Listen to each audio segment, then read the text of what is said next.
মাঝে প্রভাব বিস্তার করে।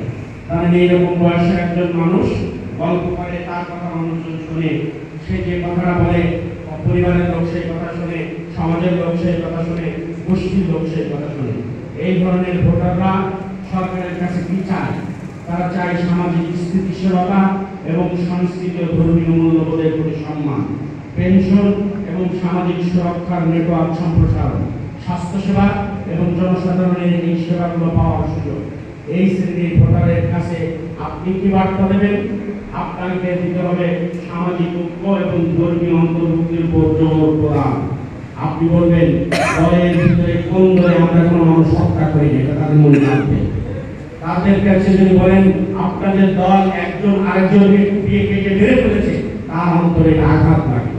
আপনি যদি বলেন চাঁদা দাবি করার কারণে চাঁদা